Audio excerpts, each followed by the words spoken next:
बाहेर मस्त थंडगार असा पाऊस पडत होता. म्हटलं चला मस्त गरमागरम शिरा बनवूयात. मुलं देखील स्कूलला जाताना खाऊन जातील आणि टिफिनमध्ये देखील घेऊन जातील. तर सगळ्यात आधी मी ते केशर भिजत घालते. केशरचा शिरा अप्रतिम होतो. तर शिरा बनवायच्या आधी एक अर्धा तास भिजत घालायचं. रवा वगैरे आपला भाजेपर्यंत मस्त केशर देखील भिजतं. तर इथं मी 4 ते 5 चमचे तूप घेतले, साजूक तूप. मस्त असं रवा बारीक गॅसवरती गुलाबी रंगावरती इथं भाजून घेतला. त्याच्यामध्ये मी गरम पाणी ॲड करते आणि सोबतच 1 ग्लास दूध देखील. दुधाने आपला शिरा जो आहे तो एकदम नरम मऊसूत राहतो दिवसभर आणि टेस्टी देखील बनतो. तर दुसऱ्या साईडला मी तुपामध्येच काजू देखील फ्राय करून घेते.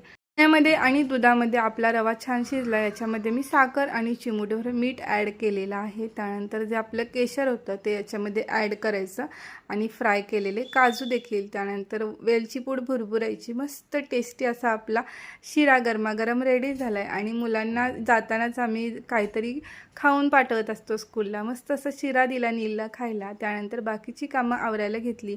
आज उपवास होता, वरईचा भात बनवायचा होता म्हणून एका साईडला शेंगदाणे भाजायला ठेवले, दुसऱ्या साईडला मी इथं आंबील बनवत होते नाचणीची आणि तिसऱ्या साईडला माझं वरई भाजण्याचं काम चालू होतं. मस्त स्वयंपाक वगैरे आवरला. तर आम्हाला थोडेफार बुंदीचे लाडू देखील बनवायचे होते म्हणून आमचं तेच चाललेलं होतं, तिघी सासू सुनांचं काम. तर इथं पाकात बुंदी टाकलेली आहे. त्यानंतर मग दुपारच्या वेळेला त्यांचे कपडे आलेले होते इस्त्रीचे, तेच माझं ठेवणं चाललेलं होतं. नवरबांसोबत गप्पा मारत सगळी कामं पटापट आवरून घेतली. त्यानंतर उद्या इडलीचा बेत होता म्हणून ताई इथं इडलीचं वाटण करून घेत होत्या. संडे असला की इडली सगळ्यांनाच खायची असते. तुमच्या घरी देखील असंच असेल नाही का?